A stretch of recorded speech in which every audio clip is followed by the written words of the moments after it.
형님, 러시아 여행 준비를 할 때 그 첫 번째 뭐라고 생각하십니까?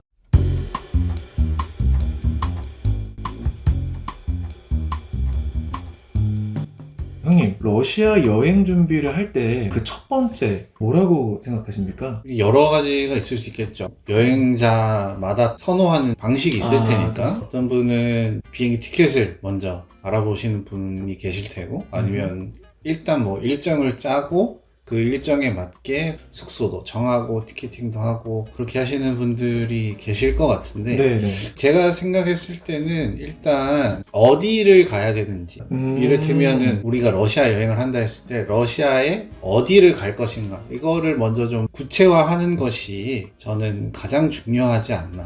저는 사실 비행기 티켓이 제일 중요하지 않을까 생각했거든요. 근데 또 생각해보니까 비행기 티켓을 끊으려면 내가 러시아 여행 갈 때 어느 도시로 가야 되는지에 대한 설정 자체가 먼저 필요하네요. 그렇죠. 우리한테 이제 제일 많이 알려진 게 뭐 모스크바, 상트페테르부르크, 네. 가까운 블라디보스토크 뭐 이런 것들이 있는데 저희가 구역을 좀 나눠봤습니다. 이제 몇 가지 방법이 있다. 그거를 소개해드리는 형식으로 진행을 해보면 좋지 않을까. 그러면은 러시아 도시에서 요즘 굉장히 뜨고 있는 어디 같으세요? 이미 떴다라고 표현하는 아. 게 정확할 것 같은데 네.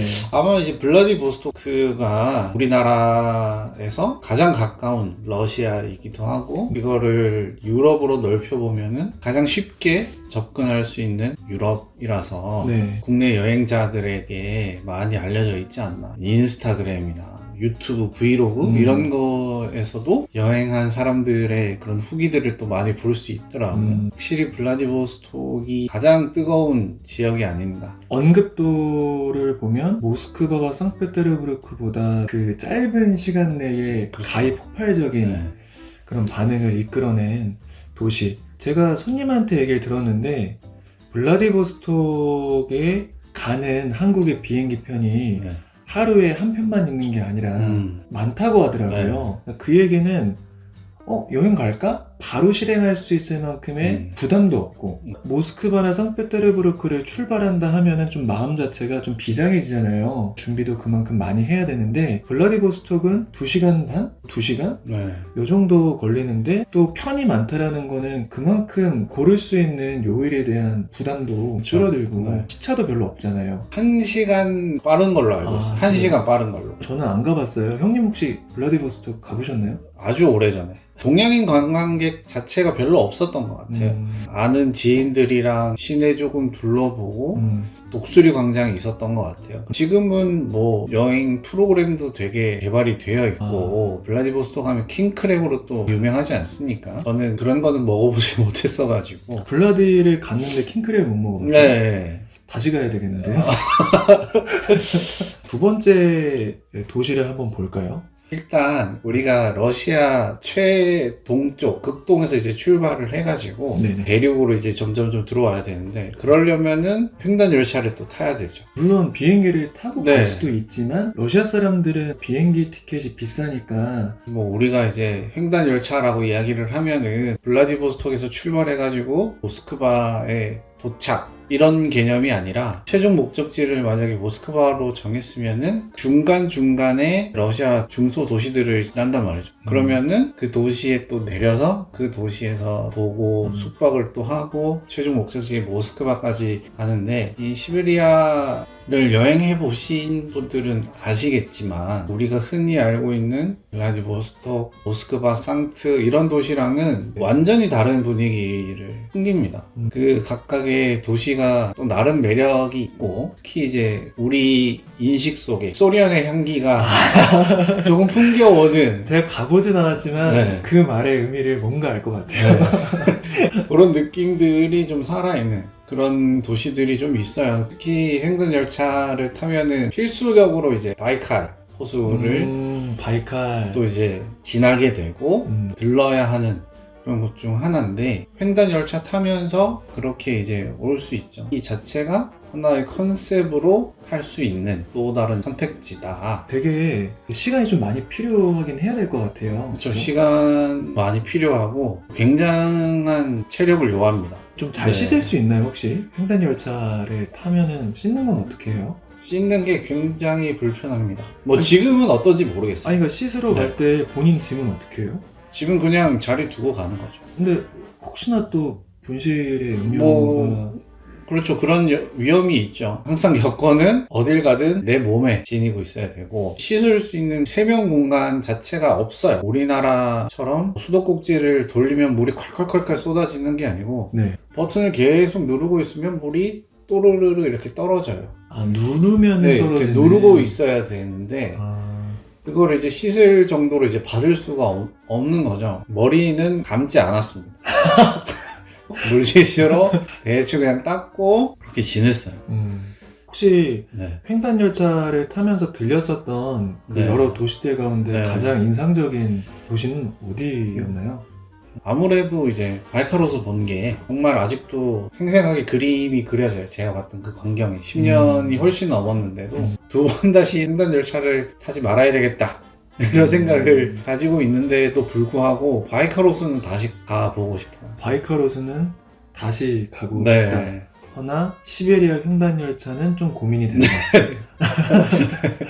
예전에는 힘든 여행을 즐겨하는 분들의 전유물 같은 네. 거였다가 요즘은 방송에서도 막 그렇죠. 나오고 이제 모스크바나 상트페테르부르크를 가는 거 말고도 시베리아 횡단 열차를 통해서 러시아를 보는 거, 그리고 또 블라디보스톡에 잠시 가서 거기만 보고 또 돌아오는 거, 네. 러시아 여행에 대한 파이 자체가 계속 확대되어 가는 듯한 좀 느낌이 좋은 것 같아요. 그러면은 지금 시베리아 횡단열차 같은 경우는 이렇게 횡으로 가는 그런 느낌이면 네. 또 다음에 저희가 얘기해야 될 러시아 도시 남부 쪽, 여기는 좀 잘 모르는 것 같아요. 제일 유명한 게 아마도 2014년에 동계올림픽을 러시아 소치라고 하는 데서 했잖아요. 네. 저는 뭐 가보지 않아서 네. 그냥 요 정도까지 얘기하고 본인이 얘기하시죠. 남부에 있는 흑해 도시가 러시아 사람들의 휴양지인 거죠. 우리나라의 제주도? 네, 뭐 그런 느낌이죠. 그래서 우리도 여름에 이제 바다를 찾아가듯이 아. 러시아 사람들도 소치가 있고 그 주변에 뭐 크라스노다르, 로스토프나도는 뭐 겔렌지 뭐 이런 네. 도시들이 있는데 네네네. 다행히 제가 또 가본 경험이 있습니다. 아, 네. 아니, 다 갔네요, 그럼. 어쩌다 보니 그렇네요. 예, 좀 다양한 러시아 도시들을 다 야. 가봤는데 형님이 다르게 보여요. 아. 저는 겔렌직이 특히 좀 기억에 남아요. 겔렌지 저는 사실 네. 형님이 얘기하셔서 처음 들어보거든요. 네. 한번 쳐봐서 어떻게 생긴지 보고 싶어요. 네, 제가 겔렌직에서 이제 했던 것 중에 가장 기억에 남는 게 곤돌라라고 해야 되나? 케이블카처럼 이렇게 다 닫혀 있는 게 아니고 아, 긴 의자에 그거 안전바만 스키장에 이렇게 스키장 타고 가는. 그거 리어카? 아, 리어카가 아니라 그 뭐지? 네, 하여튼 그거 그거 아시죠? 그거. 네. 겔렌직이 이렇게 쫙 보이거든요. 바다랑 이렇게 같이. 그게 또 너무 멋있더라고요. 되게 좋았어요. 예, 저도 한번 마음에 품어보도록 하겠습니다. 품기만 네, 계속 저는- 품기만 하고 저는- 계신 것 같은데. 네, 품기 전문.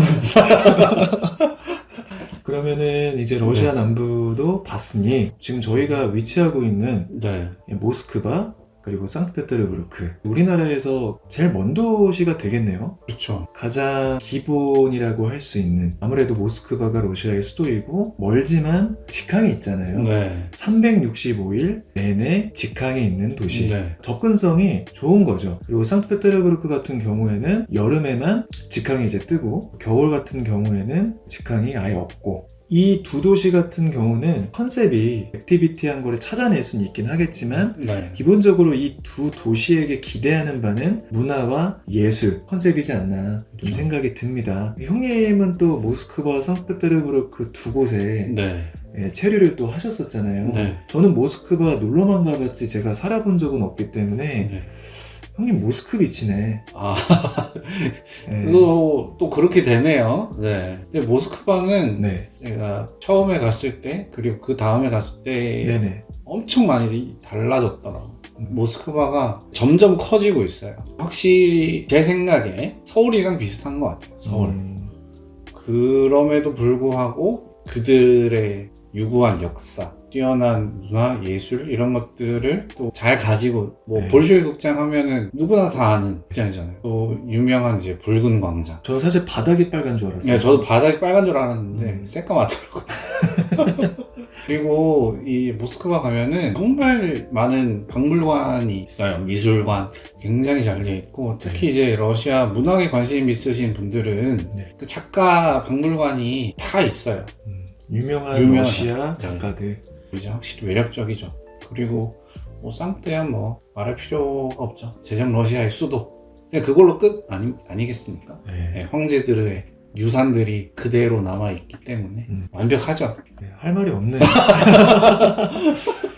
그리고 상페테르부르크도 이 도시 내에서만 볼 수 있는 유적지만이 아니라 근교 도시들, 푸시킨시에 있는 예카테리나 궁전이나 또 페테르고프시에 있는 여름 궁전이나 파블롭스크도 있고 또 파블롭스크도 있었구나. 그 외에도 뭐 아라니엔바움이라든지 다양한 궁전들 많이 볼 수 있죠. 네. 오늘의 결론, 형님이 한번 좀 얘기를 해주시죠. 러시아 여행이 네. 이렇게 좀 다양할 수 있다 말씀드리고 싶었는데 네. 잘 됐는지 모르겠어요.